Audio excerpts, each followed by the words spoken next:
Exactly is a drone? Some will tell you a drone is a surveillance tool meant to watch over a nation. Others might say it's an innovative gizmo for delivering products. Even more probably will tell you a drone is a lethal ghost hiding in the sky.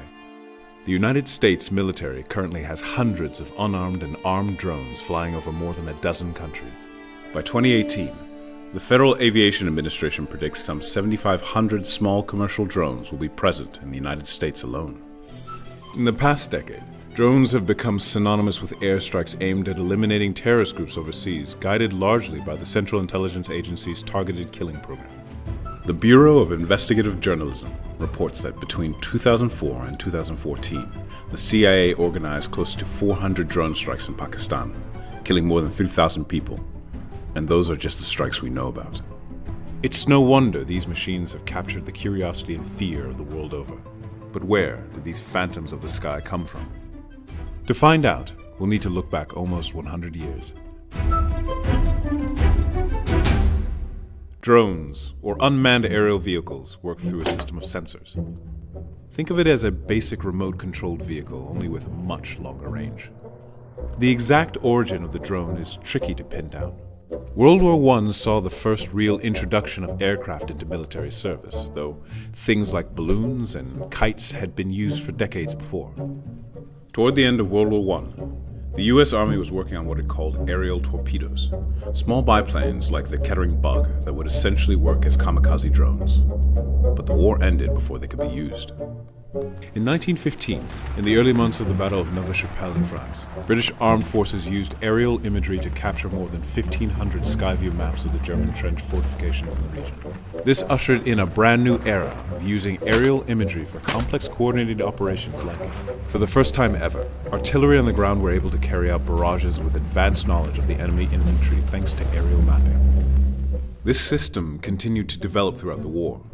In 1939, in the very early stages of World War II, the United States produced the first remote-controlled aircraft called the Radioplane OQ-2. Norma Jean Doherty, before she became better known as Marilyn Monroe, worked at a California plant assembling OQ-2s during the war.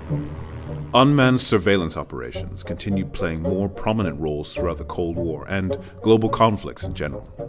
In 1973, after the Yom Kippur War, Israel developed the Mastiff UAV, and soon after, the IAI Scout, again both unpiloted surveillance machines.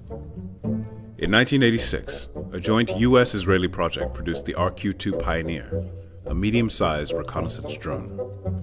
Around the same time, Abraham Karam, an Israeli expert engineer who'd spent years working for the IAI, developed a similar prototype called the Nat 750 in his garage outside Los Angeles.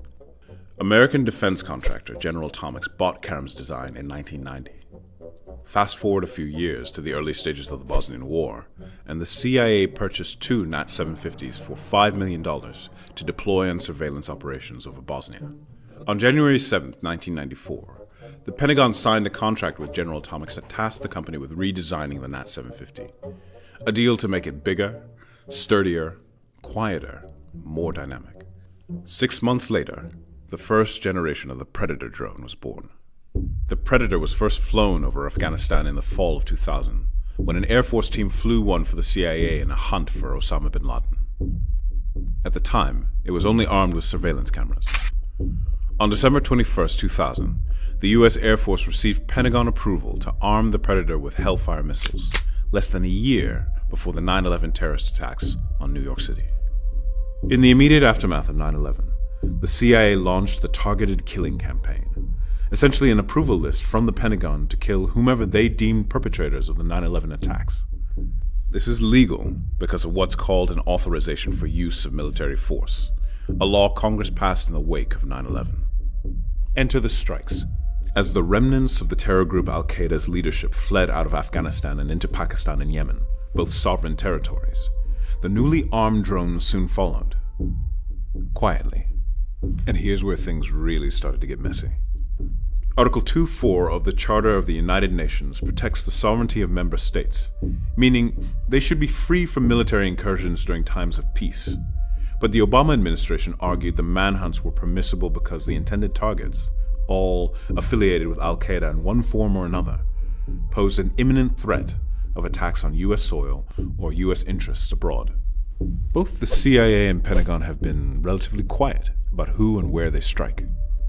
The Bureau of Investigative Journalism reports that the CIA initiated close to 400 drone strikes in Pakistan since 2004, while the Pentagon executed between 66 and 184 in Yemen, plus 20 more in Somalia. But really, given the limited information on strikes, it's difficult to pin down an exact number of casualties. Why use drones to kill? Why now?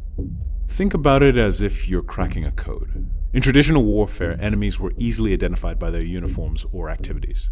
Post 9/11 terrorist groups like Al-Qaeda and related insurgencies instead hide in plain sight, living modestly amongst civilians and using homes as their command centers. The sneakiness of drones makes it possible for someone near Las Vegas to remotely watch over a suspected area in, say, Pakistan for months at a time, sifting through the haystack to find the hiding needle from an entire ocean away. But that just leads to things getting even messier. As with traditional strikes, civilians can also get caught up in the crossfire from drones. The Bureau reports 957 civilians have been killed by drone strikes in Pakistan since 2004. 200 of them children. But again, exact numbers are tough to nail down. On September 30th, 2011, the CIA killed Anwar al-Awlaki, a U.S. citizen living in Yemen who'd been working for Al-Qaeda in the Arabian Peninsula, a radical militant group. Some law scholars and journalists criticized the Obama administration for targeting an American citizen. But the U.S. Department of Justice insisted al-Awlaki had for years posed imminent threats to the United States. The ethics and laws of it all are still largely a very gray area.